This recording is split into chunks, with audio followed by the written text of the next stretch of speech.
Welcome back, everybody, to Real Time for the Real Everyday Movie Fan. I'm, of course, Josh Williams. I'm Ryan Murphy. And I'm James Sheridan. Thank you so much for joining us here today, everybody. And Happy New Year. Hope you guys all had a great Christmas. We didn't do much for Christmas as far as on Real Time because we were all just too fucking busy. And I caught the flu, which was, oh my God, that was the worst experience of my life. I felt like I was going to die.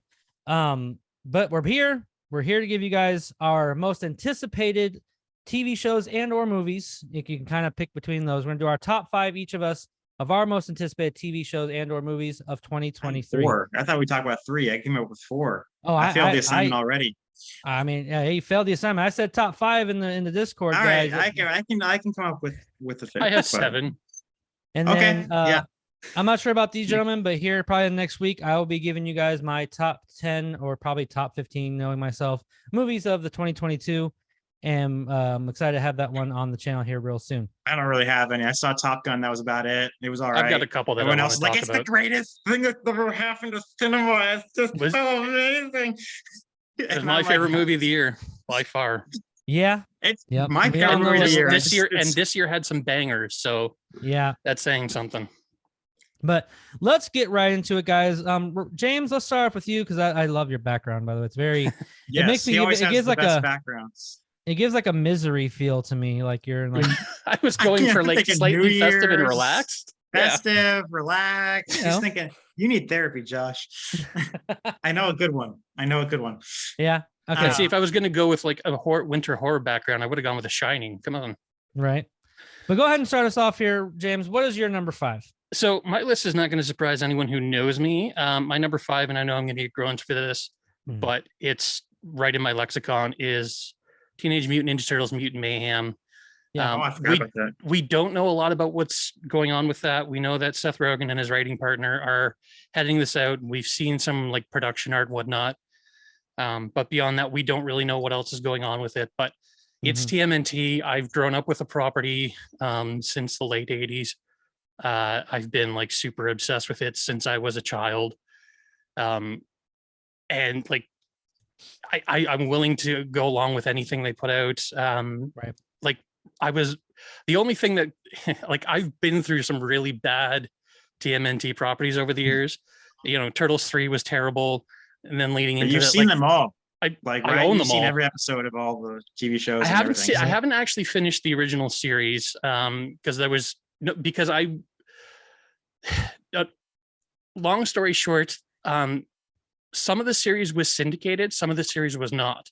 And in Canada, where I was in Canada, we didn't get the non-syndicated stuff. So the stuff that actually aired on CBS, I didn't get to see. I only saw the syndicated episodes. Gotcha. So that's what I grew up on. I do own them, and I do intend on. I've made sort of a New Year's vow that I'm going to go through. Yeah, I don't want to say resolution, but basically, I want to go through every issue and every episode and every movie of TMNT this year. And the excitement for Mutant Mayhem, whether it's good or bad, I'm still going to be there. I was hesitant with Rise, but it grew on me as I watched it. And unfortunately, they left on such a good cliffhanger with the movie. And it's like, I really, really wish there was more of that. So getting this, it's not going to be the same thing, but I'm at least excited that, there's more TMNT on the horizon. So, yeah. Well, as far as that, I just have a couple of thoughts. One, I loathe Seth Rogen as an actor, as a comedian, as a human being. I just loathe everything about that person. I can't stand the character designs, just like this, like Bayformers 2.0. It's production design. It's production. It's not the final design, dude. But I think with X-Men 97 coming out, maybe someone has that on their list, but X-Men 97 and with some other stuff, it's kind of, everyone's getting into nostalgia and legacy sequels. I'm like, why not just go back and either do continuation of the original series or a continuation of the original movies? But like, there's a couple reasons why they can't. There's a couple reasons they can't. One, because of rights. The original series is owned by the original production company, and as are the characters.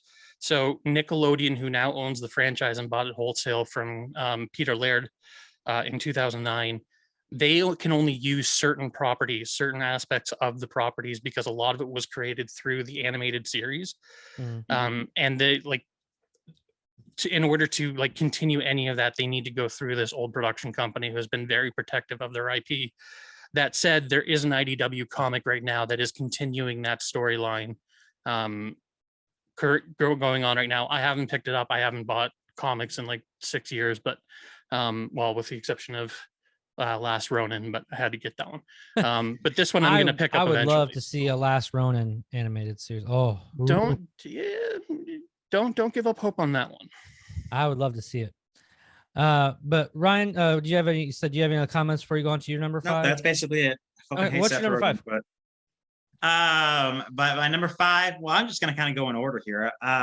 Things that I think are gonna be at least something to look forward to is Ant-Man and the Wasp: Quantumania. Not even so much for the film itself, but as far as how it's going to progress the multiverse saga.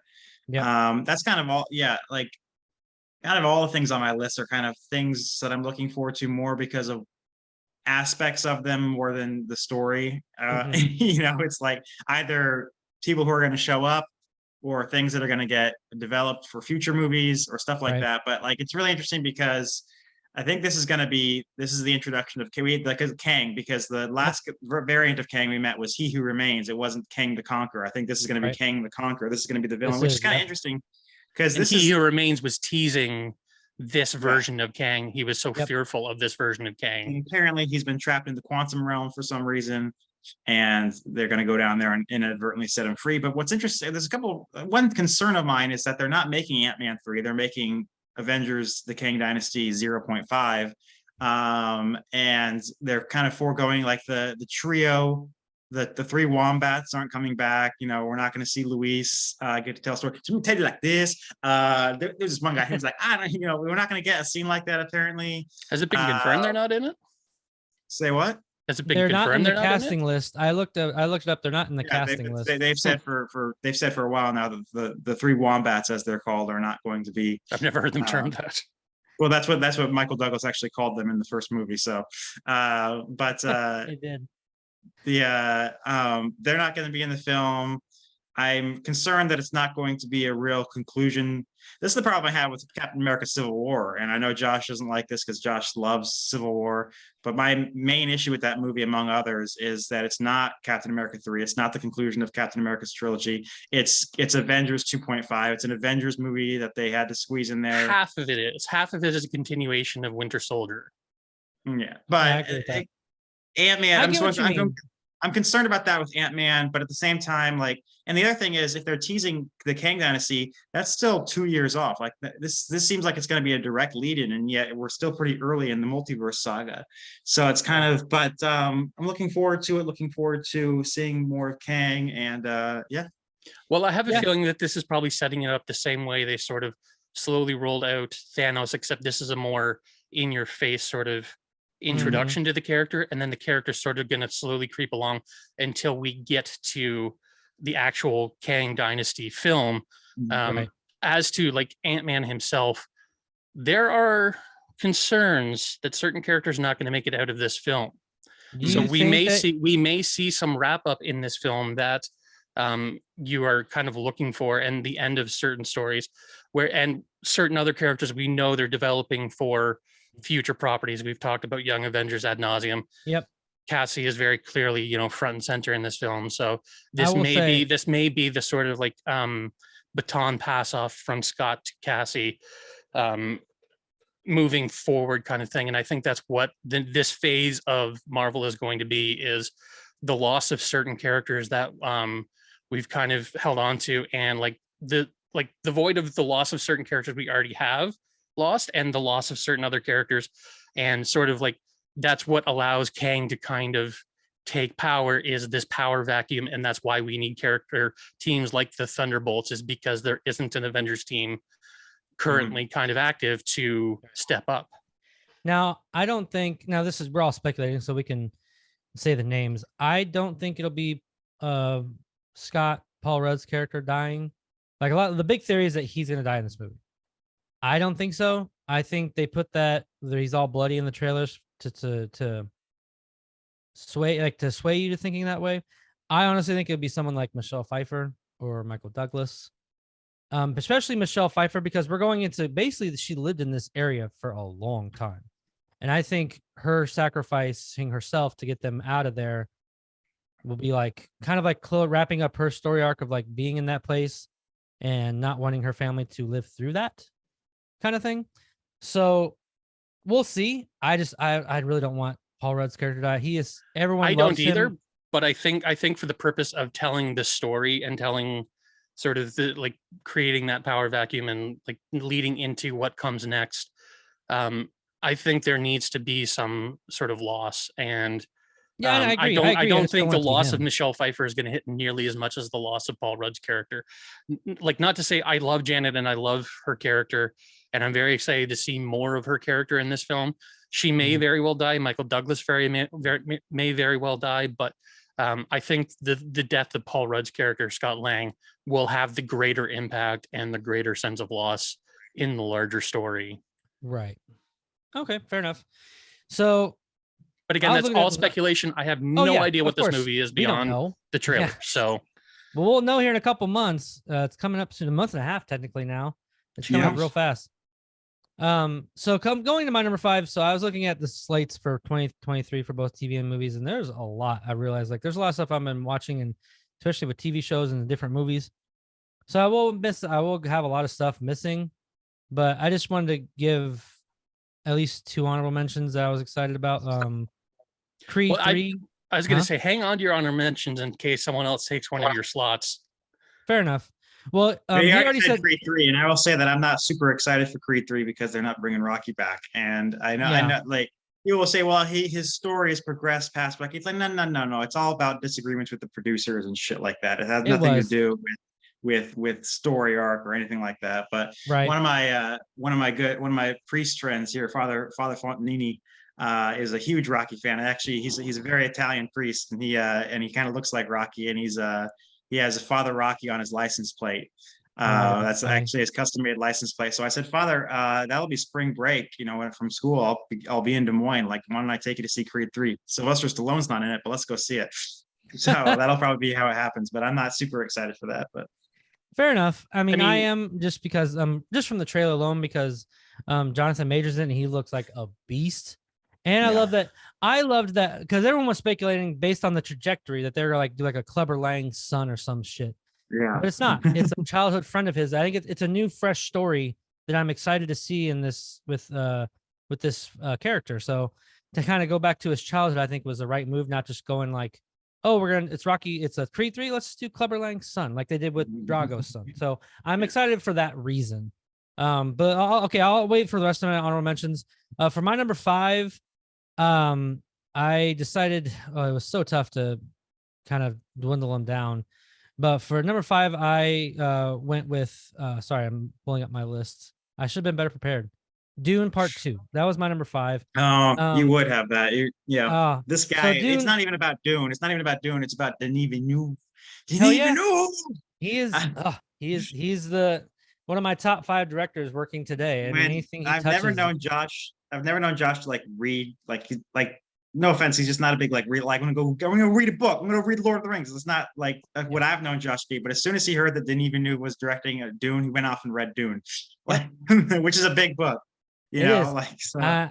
And I enjoyed the hell out of it. And then having what he did with the movie, it just blew me away on the scale of it. And just seeing Part 2 and how it progresses, I'm just ridiculously excited for. And not only is it Denis Villeneuve, but it's Florence Pugh. Yep. And if there's one person that Josh trips over his dick more about, dude, she's amazing. Anything she's in, she like outshines everyone. It's insane how talented of an actress she is. Sure, but will she be making macaroni? That's a good question. And with some hot sauce in it too. You know, it's a Hawkeye reference for anybody who's. Yes, we know. That's still to this day my favorite scene with her. That was a pretty good scene. That's a pretty good scene. But like when I watched Don't Worry, Darling, she outshined everyone in that movie. It was insane how. I mean, that doesn't sound hard. I mean, it didn't, but you know what I mean. Like Chris Pine was in it. He's a pretty actor, but anyway. No, so that one's my number 5. I'm really looking forward to it. There's supposed to be 3 parts to this, I believe. 2 parts, but he wants to make I mean, it's 2 parts to adapt the original novel, but I think he wants to adapt another one of the sequels and make a trilogy out of it. That's what I meant. Yeah. So we'll see how it goes. I mean, it's coming out November 3rd, and I couldn't be more excited. So the only reason this one didn't make my list was because Like the first one was super exciting, but like my complaint has always been that it was never a finished story. Like it was a beautiful film and it was well done. So many great things about that movie, but because it wasn't a finished story, it felt like it kind of left me wanting. So like I'm Mhm. excited for this one in that like I want the story to finish, but it's like because it wasn't a finished story, I don't have the same warm feelings about it that a lot of people do. Right. Um it's still an outstanding film, just like I don't know, I this one I'm looking forward to, but it's not like top of my list kind of thing. Did it have, Um, James, did it have the best cinematography, the best musical score, the best editing, the best production design, the best costume design? Did it have, did it have I'll the give it. best I'll give it sound? sound, photography. The score was outstanding. Production design was outstanding. I'd have to watch it again to debate editing, but I'm kind of weird about editing where I'm kind of blind to it sometimes, Yeah, unless it's like I just, fairly obvious, because the which is Oscars hilarious election because is coming I'm an editor by nature, so Yeah. like I should notice Mhm. those things, but that's kind of the good that's kind of the sign of good editing is that you don't notice Right. it. So Yeah. that's Oh, yeah, it's those are it's always hard to judge that category for me. Yep, because great editing is just seamless. And you don't even recognize it. It's the stuff that you do notice, and you're like, ah, that's bad. Yep. All right, James, what's your number 4? Number 4, and this is one that I'm not sure if it'll end up on Ryan's list or not, but Super Mario Bros. Movie. Oh, I'm That's fair. and it's again, not on all of my these. list, but it could, I'm really curious about it. And I'm really, I don't think it'll be like a great movie, but it should, it's interesting to me. I'll go see Mario, it. Mario Bros was one of the first games that I really, really sunk my teeth into. Like I'd go to relatives' places and they'd have Atari and I'd play that. But when I Mhm. got my first NES, I played the hell out of that first Super Mario Yep. Bros. Game. And it was so formative to my love of gaming that like every iteration of Mario, I jump into wholesale. Like it's when Mario 64 came out, I played the hell out of that one too, and it is to Mhm. date still my favorite Mario game. Um, so, and we've had this debate on this channel about the lore of Super Mario Bros. And the lack of lore and like whatnot, and it like I've always wanted an actual story put together. Yep. Imagine And that. I want an actual story for this. well, I mean, the original games didn't lend themselves to storytelling. They weren't about storytelling, but the world of Mario is so rich and interesting, and there's so many different characters and whatnot. You kind of wonder how these things came together, and you imply certain things have happened, or they're sort of vaguely stated, but like it's never been cohesively told in one place. Like I liken it to Batman Begins, where for so long we'd had little tidbits of his origin told in different facets here and there, but until that point there had never been like a complete full origin story of Batman told in one volume. Right. And I'm kind of excited to see like the development of Mario as a character, how this world sort of comes together, all of that stuff. Chris Pratt aside, I've done my bitching about that. Everything else about it looks and sounds amazing. I'm so excited for this movie. There was a little clip that they put out with the Game Awards a couple weeks ago. I don't know how long it was. Just like a little 1-minute clip where Toad is kind of taking him through the Mushroom Kingdom, and just the soundtrack of all the different themes that the score was putting in there from like all the different games, from like Super Mario Bros. 1, the underworld level in Super Mario Bros. The Yoshi's like the Dino Island section of Super Mario World when you first step into that one. Right. Bomb Land in Mario 64, all of these themes that are so like central to the Mario franchise and keep getting repeated over and over again, and hearing them in sort of a theatrical score was just, it tickled every little part of my brain. And it's like, I'm so excited for this movie. Yeah, I'm looking forward to it. I'm a big Super Mario Brothers fan, just like you are. Played Nintendo's Nintendo 64, Super Nintendo. I've played them all, and I loved every one of them. So, the problem I'm having is I recently, from being sick and the holidays, I just didn't have time to go be able to watch Avatar. So I finally saw it last night, and there was a Super Mario Brothers trailer behind it. I can't get over Luigi and Mario, the guys voicing it, which is Charlie Day, I believe, Charlie Day and Chris Pratt. Yeah. and Chris Pratt. I can't get over it. I can't. It's so hard for me. It just you ever watch a That seems to be like the a general cartoon? consensus. Everyone hates Chris Pratt's voice in this movie. Charlie Well, Day, I'm fine with. I don't mind Charlie Day's voice. I know I can still hear Charlie Day, but it's good enough that I'm still pulled into it being Luigi enough that like I can suspend disbelief. Mario, on the other hand, I'm struggling with, Oh yeah. but I'm still willing to give it the benefit of the doubt because I want a fucking Mario movie. Oh, and I So do too. That's the problem. I want this so bad, but I'm afraid going into this. Like, if you ever watched an anime movie and it's like there's certain voices that just fit. It's perfect. It works for what you're seeing. I'm not getting this just from the trailer, and I'm afraid if I watch this, that's all I'm going to see, and it's going to take me out of it. And now, that's to the be fair to and the film, the trailers have been very selective about how much of their voices we have heard, which has been right. very, very little. We haven't heard long bits of dialogue. We haven't heard them in like a lot of sort of like action situations and whatnot, when the voice acting would kind of pop a little bit. But again, I'm not a big fan of the Chris Pratt casting, but I'm like, it's Mario. I'm willing to just let it happen and just experience it as it is, and I'll judge afterwards if not. But everyone else I think sounds great. Anna Taylor-Joy is outstanding as Peach. Oh yeah, I can still hear Keegan-Michael Key as Toad, but it's enough Toad that I'm willing to suspend it. I can still hear a little bit of Jack Black in Bowser, but it's enough that I can suspend it. I don't think we heard Donkey Kong at all, but just seeing that Donkey Kong clip was funny. You hear Seth Rogen, right? No, so that's what I mean. Like, so someone like Anya Taylor-Joy as Peach, that it fits. Like, I heard that, I'm like, okay, it fits perfect. Like, it's just what I'm having for now until I see the movie. I'm having trouble disconnecting those, and I'm just afraid it'll take me out of the movie. So, but that's well, it's neither here or there. It still looks amazing. Mm-hmm. So my number Ryan, 4. Yeah, number 4. Yes, my number 4, probably going in order, just of course from Ant-Man and the Wasp to Guardians of the Galaxy Volume 3, which I'm a little bit caught because I love the first Guardians. I know James is sort of in the minority here. He's not a huge fan.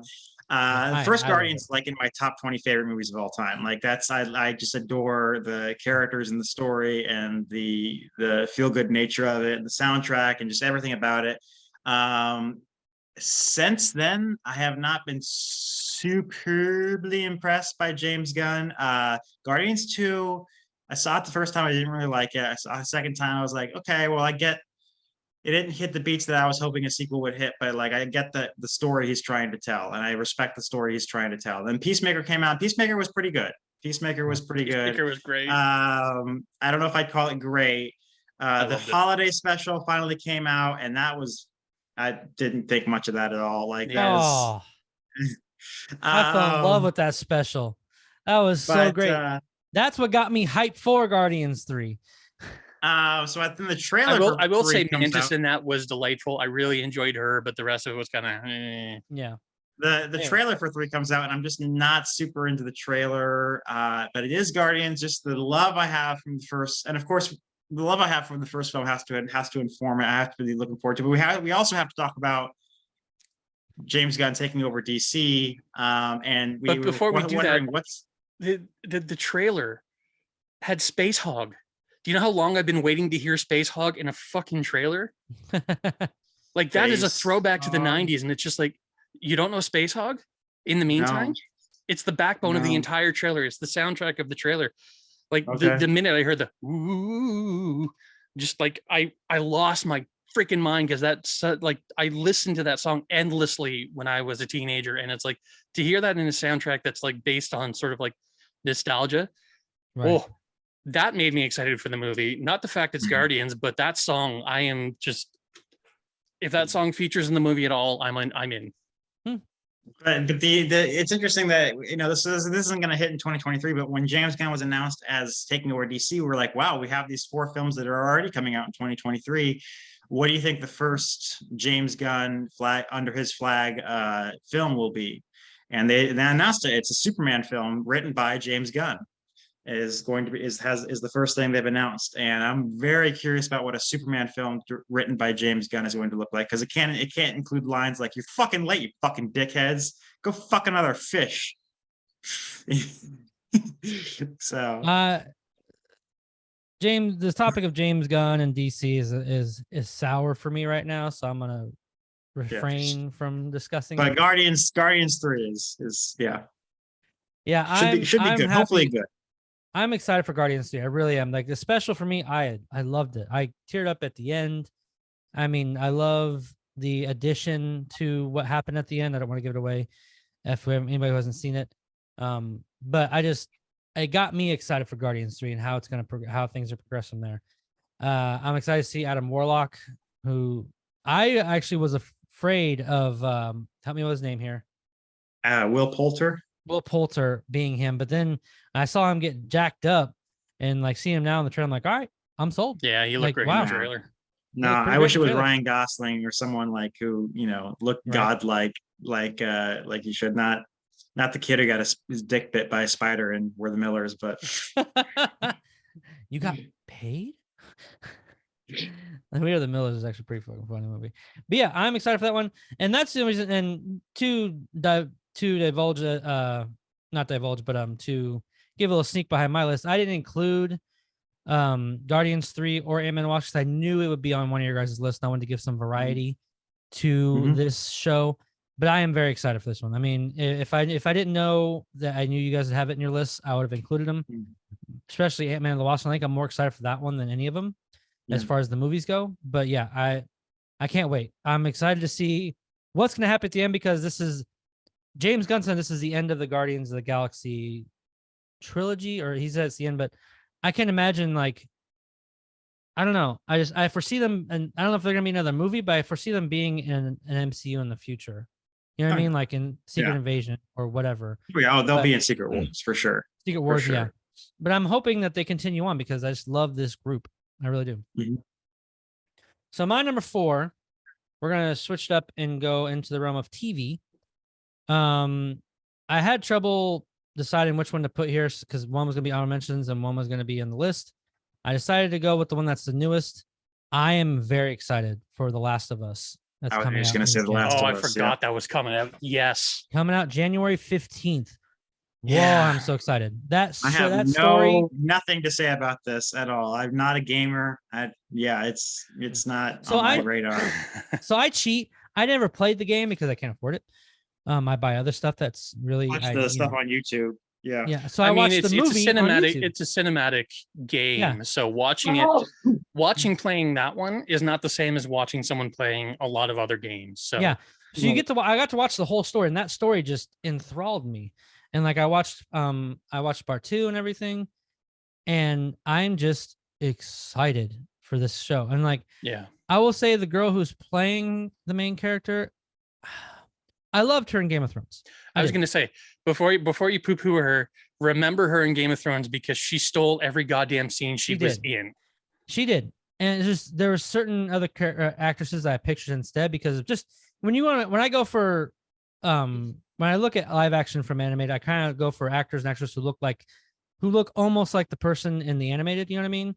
And there were some actresses who looked more, but I will say, Pedro Pascal. I think I know why they've gone with a very different look, and that's because the original game got into a bit of trouble because the original character design looked a little too similar to Elliot Page before his transition. Right. When he was still referred to as Ellen Page, and she actually had a different don't want to misgender, had a different game at the time called Beyond Two Souls, and they sort of came out at the same time, and that Last of Us got a lot of flack for the character looking and sounding a little too much like Elliot Page. So I think that's probably why they're trying to go with a slightly different look for the character. Right. But again, that actress is so good, and as long as she sort of embodies the spirit of that character, I agree. I'm fine with whatever she looks like. I don't care if she's, purple. Yeah, no, I agree. She's got to have that mouthy.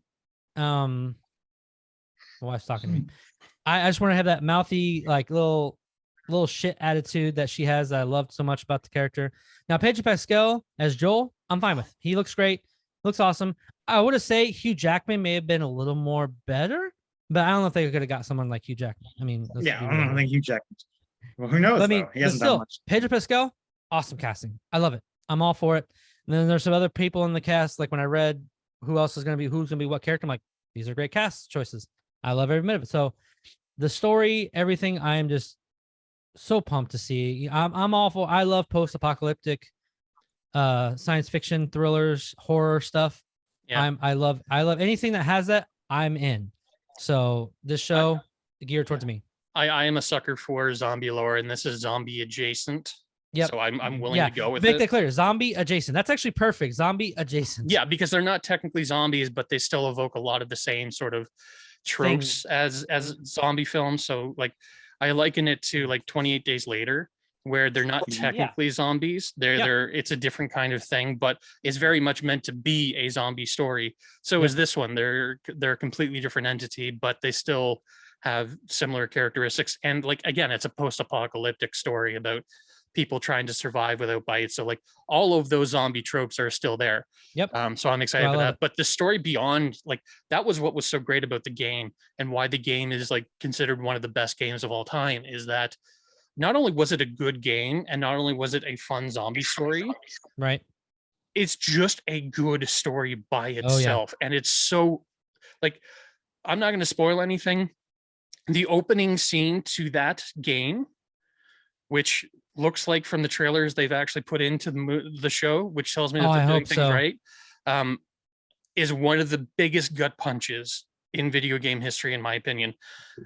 One of the most emotional turns, man. It has you on the edge of your seat. Oh, and it's such a great introduction to this world, sort of like as it's going awry, before things have actually gone to shit. And like, just, oh, I cannot praise that opening scene enough. And I'm like, I'm so excited that I saw that bit in the trailer. So it tells me that they're actually paying attention to what's important in this lore, what's important to the character of Joel, his development as a person, and how integral that scene is to his development, and everything that sort of comes afterwards.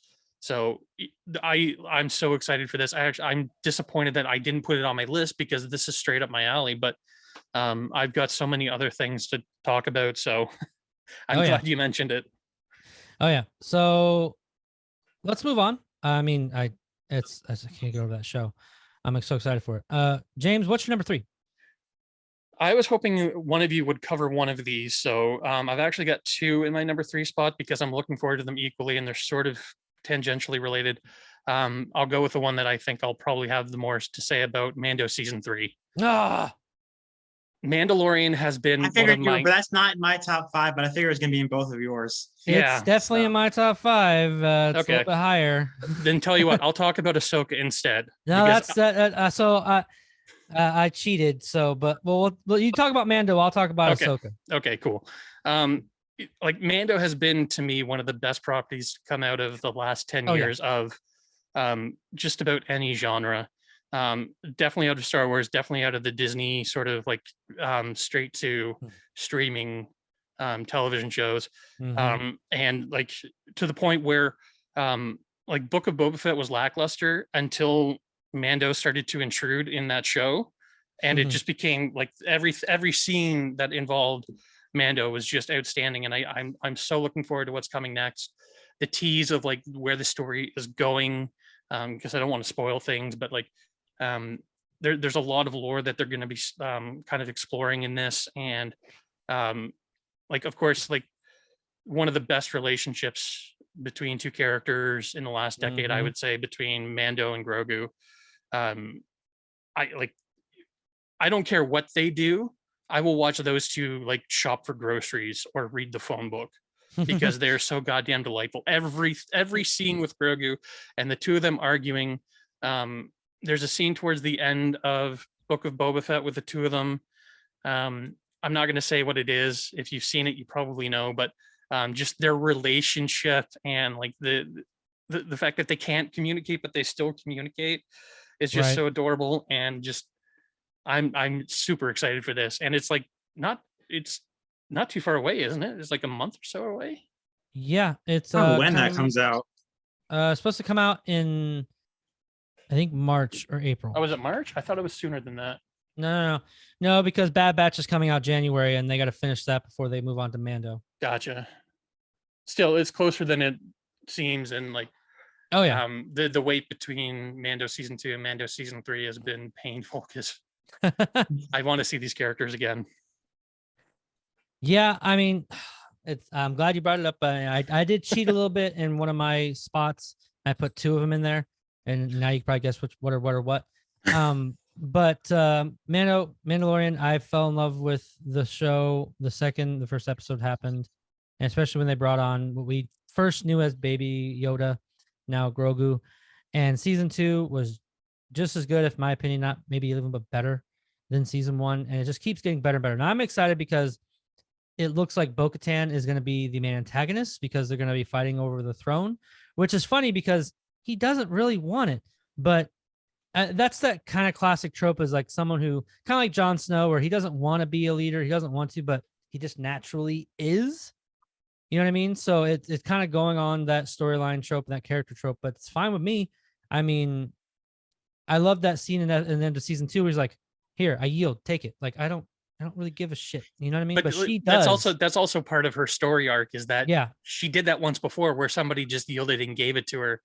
yep. And she didn't technically earn it, so she wasn't respected. So she, like, you Well, can't not do that again. but the big lore, a part of the lore is that's why she felt, and a lot of Mandalorians felt like that's why Mandalore fell, is because she didn't win the dark saber properly. Yeah.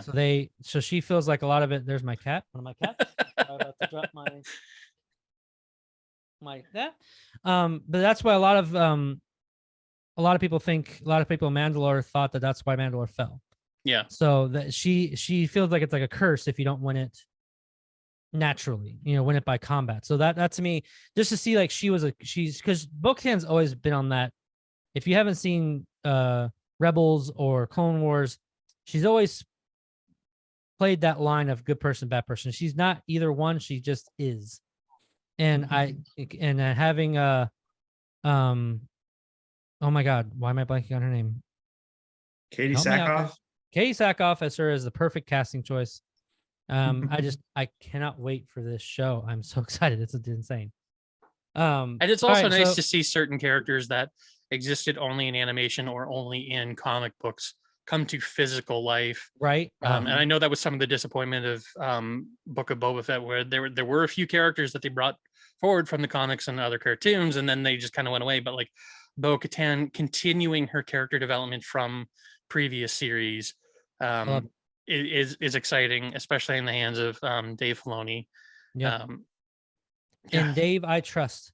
Kind of like he's become like the Kevin Feige. Is like anything Dave Filoni touches, I trust him, because Tales of the Jedi was fucking amazing. I mean, it was so good. Storyline wise, character wise, everything. It was just amazing. It did make me appreciate Dooku more. Yeah. And it actually gave a lot of depth to his character, way more than I realized, Well, so, I knew that depth of character was there, but because he'd sort of been like a background sort of villain in the films, he didn't have that much character development. It was like they might have given more to him in the Clone Wars, but like he was always sort of like a one-note sort of he was Christopher Lee kind of villain, and this to me gave him nuance and character, and like here's my predicament though. I have vowed not to watch any more Star Wars shows until I get caught up on Legends. Now the Legends continuity is, as you might know, is the continuity of the that was in place in the books and video games and stuff before Disney took over. They're now calling it Legends. As much shit as I give to the sequel trilogy, Mandalorians, but I don't think it's the second coming like you guys do. But I appreciate it. And I could appreciate Obi-Wan Kenobi, and I could appreciate a lot of what they do, but I want to get caught up on the Legends because I want to watch the Clone Wars, because so much, I was very frustrated watching the first 2 seasons because there was so much lore that it was depending on from the Clone Wars and from Rebels, and I haven't seen that yet. But Clone Wars was around when Legends was still considered real.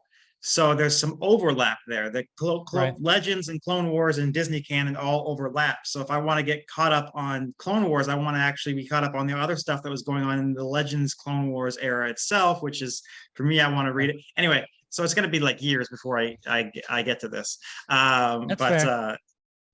Yeah. So Yeah, either way, I mean, I'm I mean, I'm to glad be you brought it fair, up. I haven't finished Clone Wars. There's a lot of stuff I haven't seen. Oh, And I don't think I watched it saw all. the last season of Rebels yet. I do intend on Oh. going back to watch them, but there's a lot of stuff that I've only understood because I've watched these shows and then done some like peripheral reading about these characters. So, Okay. or like, you know, TikTok and YouTube have informed me of aspects of stuff. their history, and like, because I'm never going to read the books.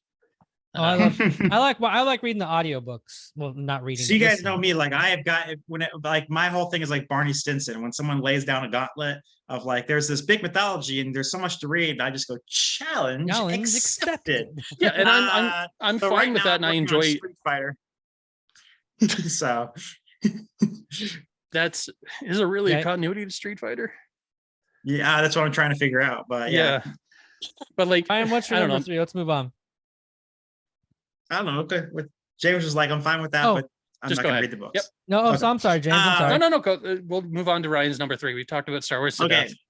My number We'll 3, rubber I'm back going to probably say is a surprise one because I don't necessarily think this is going to be a good movie, or I don't know, but it's The Flash. I'm not a big proponent of the Snyderverse. I'm definitely not a big proponent of Ezra Miller as the Flash. Forget all the personal trouble he's been in. I never thought he was a good casting as the Flash. Agreed. However, let's call a spade a spade. What we're all really showing up to the matinee for is Michael Keaton's return as Batman. The return Not of just the his Batmobile. return. I was going to say the Batmobile. The Batmobile. I do have a couple there's a new Batwing. The toys spoiled the new Batwing. So sorry if I just spoiled that for you, but they're which I like. Why a new one? Let's like you going back with the original Batmobile. I don't like the. I was going to say he destroyed both the Batwing and the Batmobile. So why would he replace one but not the other? I just rewatched Batman Returns, and he actually is rebuilding the Batmobile in that movie. He's like, we got to rebuild the Batmobile, Alfred, and later on he's working on it. So I don't know that Batman Returns is necessarily going to be referenced as part of continuity. It might just be straight from Batman to this. On the other hand, though, they are using one of many issues I have with Batman Returns. It's one of the smaller issues, but they change houses. Like the Nebworth house in England is the exterior of Wayne Manor in the first Batman film. And then you get the Batman Returns and it looks completely different. Like that's not the same house. And the Batcave looks completely different. Like, why does everything look completely different? This is supposed to be in continuity with the first movie. And they went with the Flash. They're going with the manor from Batman Returns. And I'm just like, come on. But at any rate, I'm really looking forward there. Apparently they were planning a Batman Beyond film with Michael Keaton before James Gunn came in. So That's again, scrapped. yeah, I know Josh is still in pain about this. I'm feeling pain a lot of things that happened so far with DC. He's a Henry Cavill fan. Henry Cavill, Gal Gadot, I can keep going on and on. But just Michael Keaton's return, I just want to see him. Like, I don't even necessarily want to see him in the suit. He's an old geezer. I don't want to see him in the suit. I want to see him sitting in the Batcave like this. I don't know. I just want to see him act. I just want to see him play the character again. Like that's just being Bruce Wayne again is enough for you. Being Bruce Wayne again. Put a turtleneck on him, like at the end of the first movie. Like, are we going to try to love each other? I'd like to, but he's out there right now. Speaking of Michael Keaton's neck, are they going to give him a helmet that he can actually turn his head in, or does he have to keep turning his entire fucking torso? No, that's the bat turn. I know, that's and it's iconic. stupid. It's so dumb. It looks terrible. That was one of my favorite things about the Nolan films, was they actually learned from that and said, let's give him a neck piece so he can turn his goddamn head. Anyway, so the Flash. So yeah, and I'm pretty sure James Gunn is gonna use the Flash to use the Flashpoint plot line. Use Flashpoint is to kind of restart everything. Yeah, I'm pretty sure that's what he's gonna do. But my question is because they've already teased this in the Flash TV show where Ezra Miller showed up, right? And the part of the continuity was that like this is supposed to tie into his Flashpoint sort of like incursion kind of thing. Are we going to get the TV show? I can't. His name is escaping me at the moment, but the Grant TV show Gustin? Flash showing up as a cameo. That would be cool. Grant Gustin showed up. I mean, I love him. Like Ezra No, Miller Grant is supposed to Gustin- play 2 different Flashes in this movie. Mm-hmm. So I'm wondering if there's going to be other Flashes that are showing. We know that this is going to be a cameo laden film already. Right. Supergirl, we've already seen shots of and whatnot. And I'm wondering if there's going to be past Flashes showing up. I don't really That would be care. awesome. I just want to watch. I just want to watch Michael Keaton come back and sit in the chair in the Batcave like this. Like, I'd really like to see Michael Rosenbaum as a live action Wally West. Right. Oh my god, Come on, he was the best Flash. He was. it's the He was. best Wally West. Sure, yeah. All right, so let's I'll go ahead and move on here to my number 3, and we're gonna stick in the realm of TV. Mhm. I feel like got a know lot what's more coming. TV. It's weird. I have a lot more TV shows than movies, but it's there's a lot of TV shows I'm really looking forward to. This one is just because I feel like it's gonna really thrust forward the MCU more than anything Oh, okay. else, which is Loki season 2. Oh, I see, think I like Ant-Man, like it's gonna be Ant-Man and Loki season 2 that this year are gonna be the ones that really push, like have Kang Yep. show up and push the story more.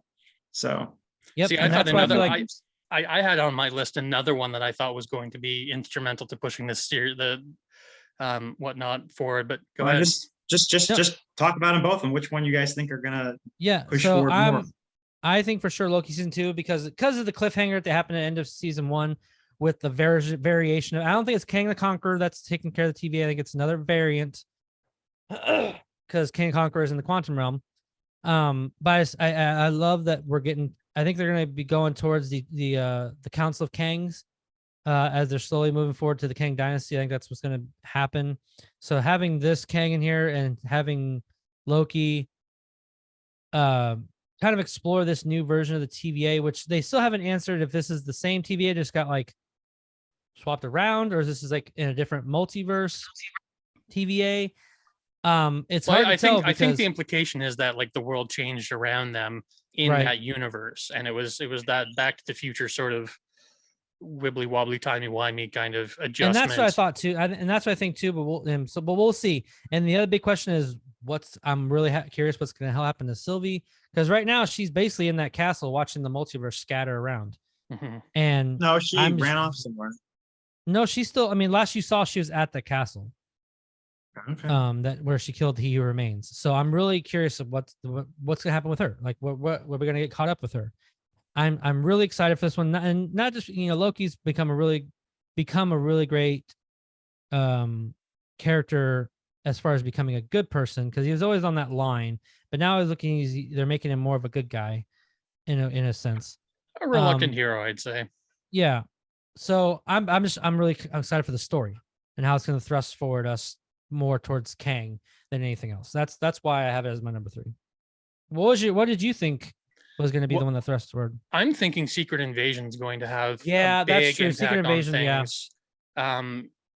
And I think that like they're sort of slow rolling Secret Invasion, and yeah, you're right. Yep. I could be wrong. It could be nothing. It could just be a one shot story. But like all of these seem to have like ties into other things and build up to other things. And I think Secret Invasion, like if you look at the way that story was told in the comics, similar to Civil War, it was a giant turning point. It was because of Secret Invasion that we got the Dark Avengers. We know the Thunderbolts are coming. Thunderbolts being, very similar to Dark Avengers. And I've always wondered if like when they were like, we knew that they were building towards this. I'd always been of the opinion that they were actually doing Dark Avengers, not Thunderbolts, but clearly I was wrong. Right. But like spiritually, they're a similar sort of concept of villains acting as heroes in the vacuum of actual heroes. And I think Secret Invasion is going to not only tie up a lot of sort of storylines that are kind of lingering right now, especially around Nick Fury and Shield and like the Skrulls and whatnot. And I have a feeling that this is going to be a precursor to a Kree-Skrull war story at some point. And I think it's probably going to be the introduction of Hulkling, because we haven't got him yet.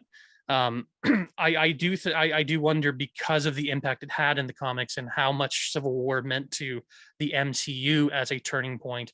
and a breakup of characters, if this is going to start like layering in threads for future storylines that will tie up into the multiverse saga later down the line. It could be nothing. I don't know. But I do think because of its impact in the comics and because of how important that storyline was to the future development and the properties that they have coming up after it that are spiritual successors to that in the comics, right? I do think Secret Invasion is going to be at least interesting to watch. It's a great. But it's not gonna. It's not gonna. It might address some other stuff, but it's not going to lead into the multiverse saga because it has nothing to do with the multiverse or Kang. So it's gonna be. It might be consequential, kind of like the way. But Civil War, not every story led in. Not every story was about the Infinity Stones Thanos. and still led into those stories. I mean, in the sense that like Civil War was like it didn't have anything to do with Thanos with its stones, but it still it was affected that story in the end because the Avengers were broken up. So I see what you're saying, but yeah, and I'm really curious about the consequences of that. And I remember, I don't know, James, if you were still here when I said this, but I remember telling Ryan, like, take it to the bank that Skrulls in like the Secret Invasion was going to be like the next big overarching thing. I was wrong, and I'm sad that it's only going to be brought to just a TV show. Well, we don't know what's going to come out of this. The Skrulls could like have a bigger impact. Like we've only really seen them sort of briefly in one film and like teased in other films. Mm-hmm. Like I'd like to see that, like the actual impact of like what they do in the larger Marvel universe kind of thing. And like I said, we already have the Krees, we already have the Skrulls. We know that there's a conflict between them. And the Kree-Skrull War was a huge Avengers storyline. Right. I would be remiss if we didn't eventually get to that. And I feel like this would be the time to start setting up those threads. You're right. And like I said, we will see. I'm still very excited to see this. I always love the idea, especially from the comics and seeing it on the live screen, is like, who can you trust? Who is what? You know what I mean? Like that. And it also might bring paranoia to me. It fascinates me. It also might change our perspective on certain characters the way the original storyline did, where we find out characters that we followed for a while aren't who we think they are. Right. Certain changes in the continuity might be due to, this character has been replaced entirely. I think Sharon Carter might be a Skrull because, as we know, Sharon Carter has gone through some very big character changes. Entirely possible. It's entirely possible that characters were, that have long since been dead might end up showing up again because, it was the Skrull that actually died, not the original person. Someone like, I don't know, Coulson, maybe.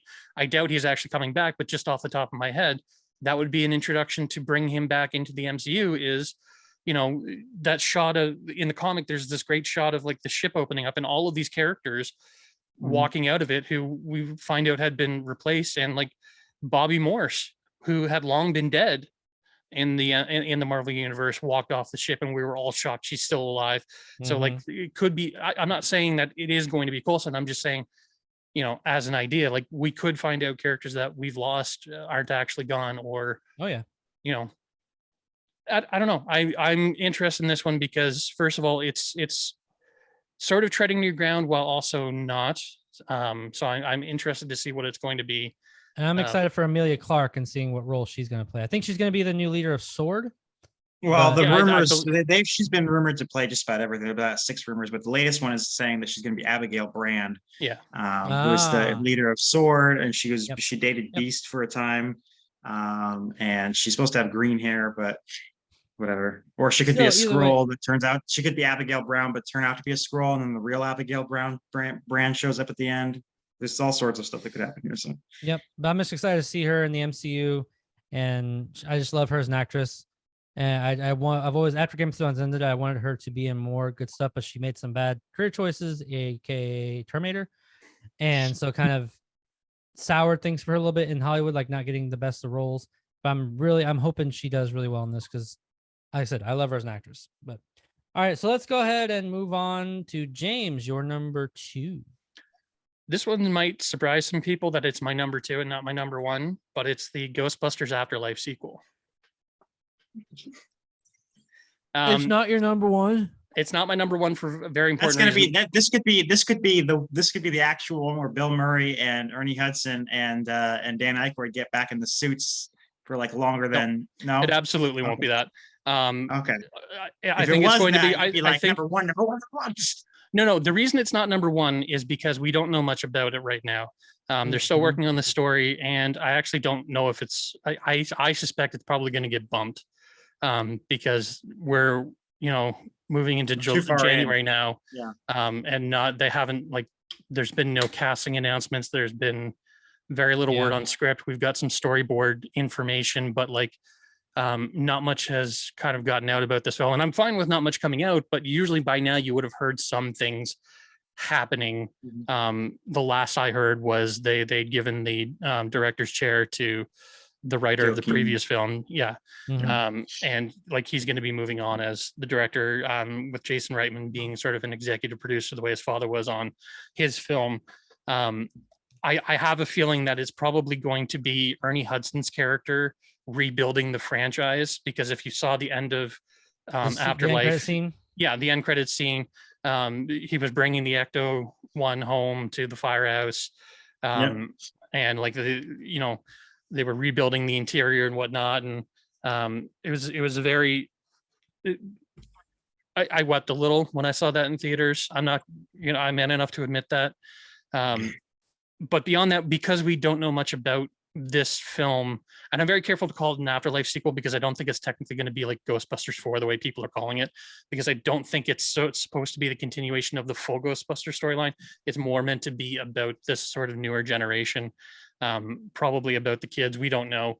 People have said for a long time we want Oscar. We want Oscar as a Ghostbuster. They've said they're not doing that. Okay. They're and like I think Bill Murray is going to the way he sort of just showed up in this one. Again, I think Ernie Hudson's going to be the primary sort of like Ghostbuster character in this, with Dan Aykroyd and Bill Murray sort of being cameos. I don't care who comes in. I just want McKenna Grace and Finn Wolfhard to come back, especially McKenna Grace. If I had to pick between two, I want McKenna Grace to come back. She was so good. McKenna Grace was talking on a podcast the other day, the Yes Have Some podcast, which if you haven't checked out that podcast and you're a Ghostbusters fan, go check that out.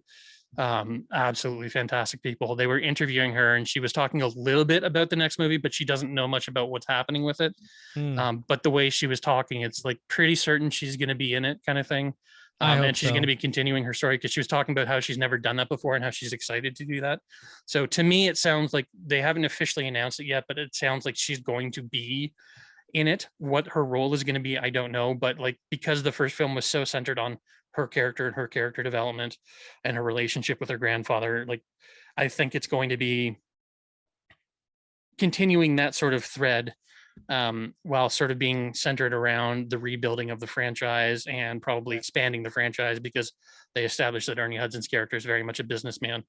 And like again, this would surprise us no one that Ghostbusters would be on my list, but because there isn't much to talk about, I didn't put it as number one.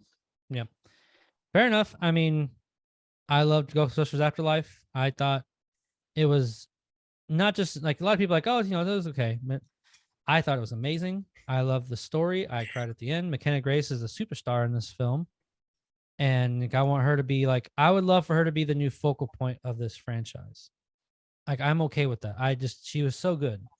And if they bring her and Finn Wolfhard back, they got to bring back Podcast, because he was a scene stealer. Podcast is pretty great.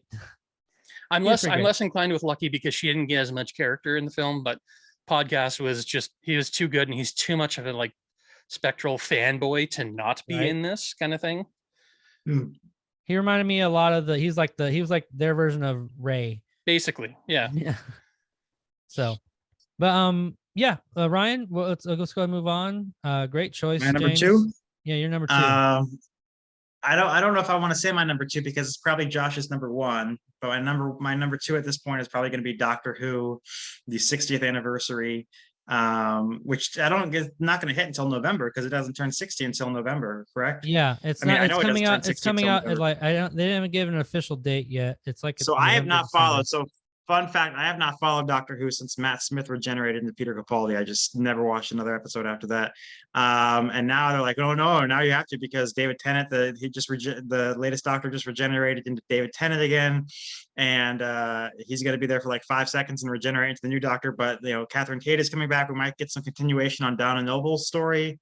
If you saw the trailer, they're definitely leaning into that story. Yep. Yeah, and which maybe she'll get her memories back. That would be wonderful because that was such a lousy ending for her character. I love that. I But thought it was very poetically beautiful. I thought it was well, generally bittersweet. speaking, The way Doctor Who generally is speaking, bittersweet. film stories are about, your stories are about you have a character and that character goes through things and changes. Not you have a character and that character goes through things and changes and then goes back to the person they were before and has no memory. That's not really storytelling, but I don't know. But I like I don't know.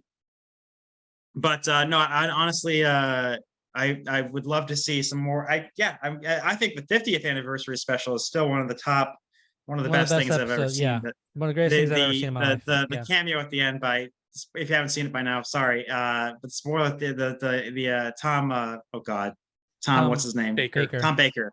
The Tom Baker cameo is probably one of the best. We should do a top greatest cameos or top greatest like cheering and appearances. I know what James would be. Hey, Flat Top, did you miss us?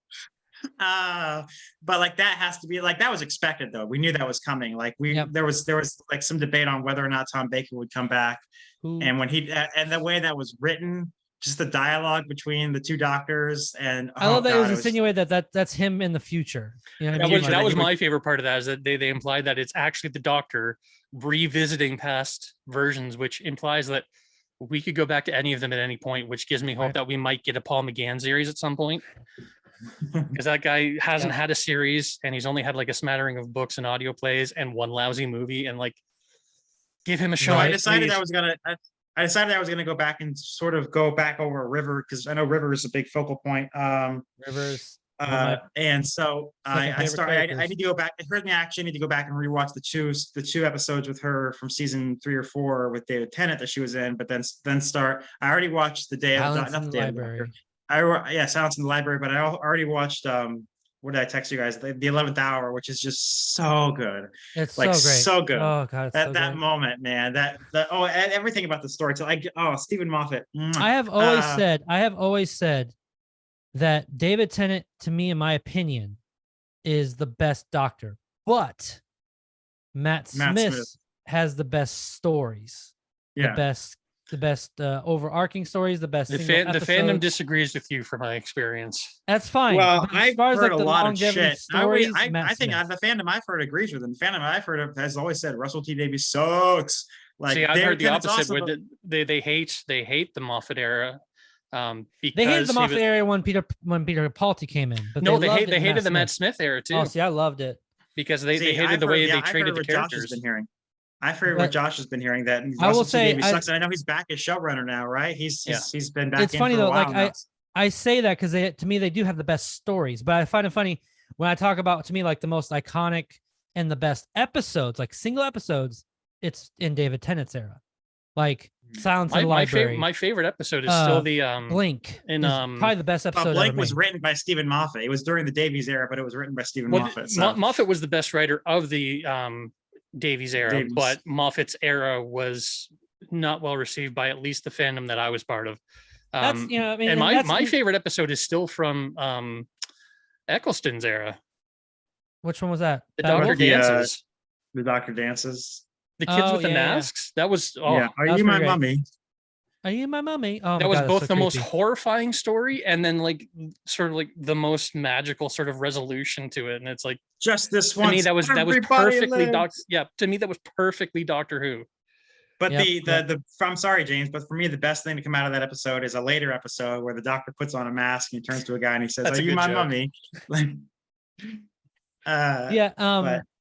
Yeah, I mean, so I'm looking forward to seeing Tennant again. I'm looking forward to seeing Donna Noble again. I'm looking forward to any other faces. It's the 60th anniversary.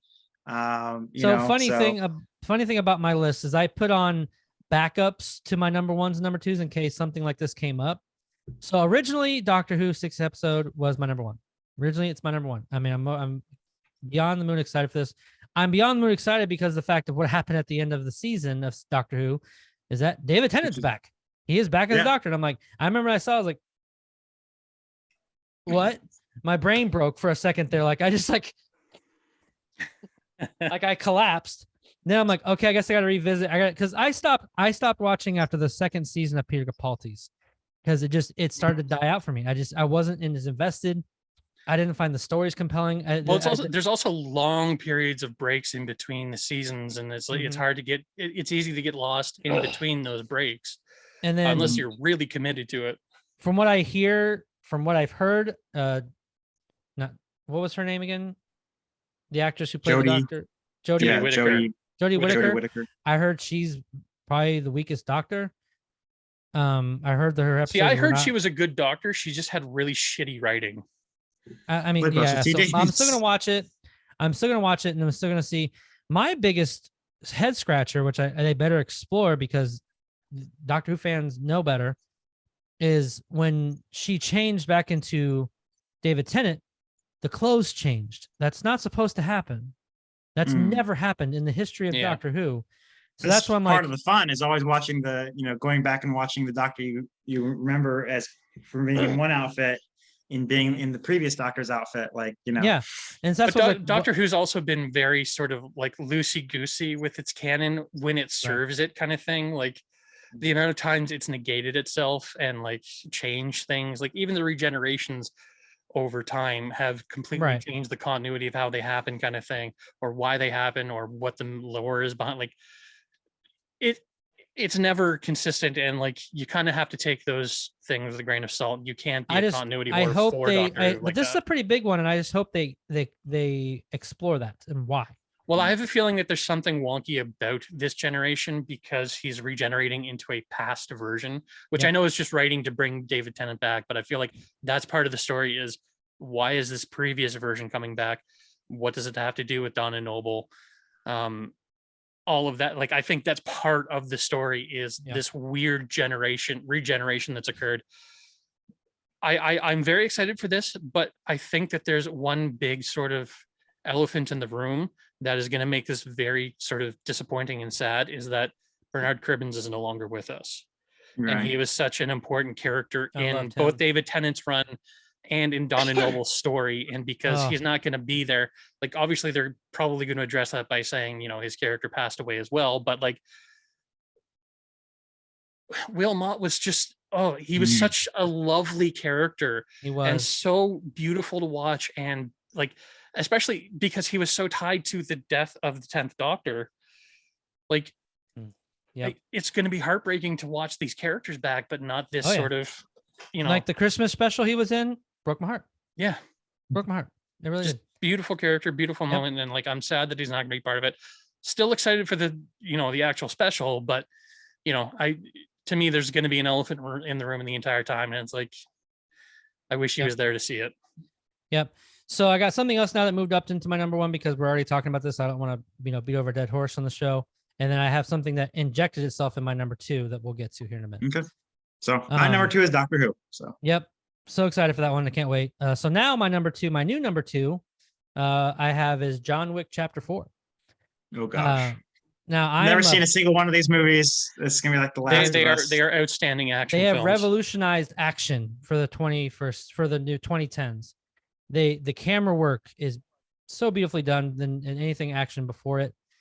Very stylistic killing. I do know that Chad scenes. Stahelski was the director, or is it like the two of them directed? Then one of them, Chad Stahelski is the director of the movies, and he was actually his longtime stuntman. Moved up to directing John Wick movies, but he was actually the double for Brandon Lee after Brandon Lee died. Yep. So a little tidbit of information, if you didn't know that about Chad Stahelski, the director of the John Wick films, he was actually the stand-in for Brandon Lee after his death on The Crow. Yep. So very excited for this one. I loved into John Wick Chapter 3. I've been a fan of this franchise since it came out in 2014. I've loved every movie. I feel like the action gets crazier, but the story still stays compelling and interesting. Because Keanu Reeves here's my question really to you, Josh. Huh. So I don't know this franchise. I don't know. Generally speaking, films do a 1, 2, 3 punch. They do a trilogy. The fourth film's kind of up in the air if they're going to make a fourth film. But if you have a second, you have to make a third. But generally speaking, there's some story arc that is concluded with a third film. Is there a story arc in John Wick that you felt was satisfactorily ended with number 3, but could still go on to number 4? Or is it just kind of it's continuing from Chapter 3? It's weird because think of these movies, how they've been presenting themselves. It's more like a TV series in this frame of a movie, in the frame of movies. Like each episode of a TV show as like one of these movies. Probably more like The- a season. Yeah, Each movie is more of a like a season mini where they're series almost, something like that, but like made into feature length films. Mhm. And I'm fine with it, like because like they've explored so much of this world. The world is fascinating. Like Ryan, I recommend you watch these. I mean, the world is fascinating. The action is like, after I've seen John Wick, the first John Wick, I can never go back to something like the traditional action scenes where how they're shot, how they're edited, how these are made. That to me, that it's revolutionized how you want to see action. Where like they kind of put things, they still cut around, but they give the scene room to breathe in its action scenes where they kind of go over wide and you just watch it happen. Are you telling me this is a better fight scene than Liu Kang versus Reptile in Mortal Kombat? With the I don't know. That's a tall order. No, that's the one to beat. but James knows what I'm talking about, like how they're shot and how they're edited. Like they gives you time to breathe and appreciate and see the action. Because at times they're about to punch someone and it cuts, or they're about to do something and it cuts. This one, you're seeing it happen. That's why the kung fu films to me were always sort of like the benchmark for how you shoot action, is that like they would have these long wide takes of the action and let the actors actually do the physicality. The American style was to jump cut around, to kind of cut around performers not wanting to hit each other, whereas like this was guys actually basically fighting and whatnot, and making actual impact and whatnot. Not full impact, but like that's why they would do like the dust hits and whatnot in those films. Yep. Was to like make the impact look bigger and whatnot. And this sort of has that sort of spirit where it's like a lot of wides and a lot of like I haven't watched them in a while. I need to watch them again. But yeah, the action in these are outstanding. And I love that it's Keanu Reeves literally doing all of it. Yeah. He trains for this. He actually, if you go on YouTube, there's actually videos of him training at a gun range to do the kind of gun fighting. They call it gung fu, gun fighting that he does in this. But it's really fascinating to watch. But I love the story. It's just basically a guy who got out of the game, who got thrusted back into it by circumstances. Or like the most horrible situation. Right? The most horrible situation ever, in my opinion. Like the situation that actually pulls him into this. Most people I talk to say like, I don't find the motivation for this, for a lot of these films to be, believable and whatnot, why this person would go on this like revenge on it. It's like I'm not going to spoil it, but like this, I would actually go kill people over. Yep. Same. If it happened the same way, I'd do the same thing. Me too. So Ryan, I recommend you watching. Anybody who hasn't, I mean, to me, this is, Matrix is what made Keanu Reeves, but to me, this is his best franchise. I mean, I would argue Mel and Ted, but True. I mean, I say that as a guy who doesn't like Bill and Ted. To me, like I can never like he'll always be Neo, but to me now he will be John Wick. Like he's just this badass. Siddhartha Buddha. Huh? What about Siddhartha Buddha? You don't think Keanu Reeves is the iconic Buddha on screen? To me, he's still the guy who caught the wrong bus.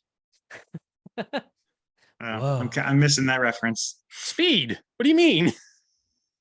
Oh, Speed. Oh, caught the wrong. Okay, yeah. No. That's no. You're right. All joking aside, there will never be a better. There's like 4 films that have ever been made that are better than Speed, and Keanu Reeves isn't in any of them. So like, yeah. Speed's still my favorite Keanu movie. Yep. Oh my gosh, there's no contest. Like, I guess I haven't seen John Wick, but I highly, highly, highly doubt it's going to be a better movie than Speed. Your life is empty because you try to stop the bomb from becoming. You're crazy. You're fucking crazy. No, Jack. Poor people are crazy. I'm eccentric. Yeah. The line's written by Joss Whedon.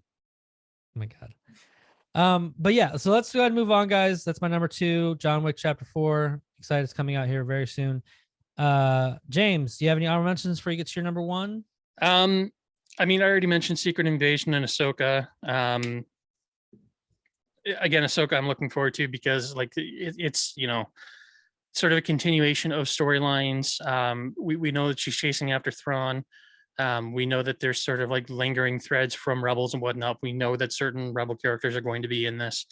And just the character of Ahsoka herself is such a fascinating character growth from this bratty little kid to like absolutely one of the greatest warriors in the Star Wars universe. And like watching her growth and like now in live action, I'm so looking forward to that. I've already mentioned Secret Invasion.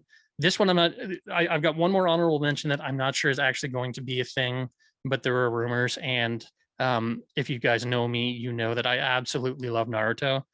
There are rumors that they are going to be redoing the original series, like doing new animation for it and whatnot. Wow. And if that is true, I'm super excited for that. They're also bringing back Dragon Ball Super, which I really loved. I'm And I'm getting caught up. if they do bring back both of those series this year, that means all four of the big four will be back within the same sort of year time period, because One Piece is still going. And isn't Bleach is now Avatar- returned. Sorry, Isn't Avatar getting a new live action series this year as well? I don't know when that's coming out. I'm interested to see that one, but I'm iffy just because it doesn't involve the original creators. I'll watch it anyway, but I don't know. I go back and forth on my excitement for that one. There was also rumors this past week or the week before that they were going to be doing a new animated series about the Earthbender avatar after Korra. Mm. But So- I haven't seen that substantiated anywhere.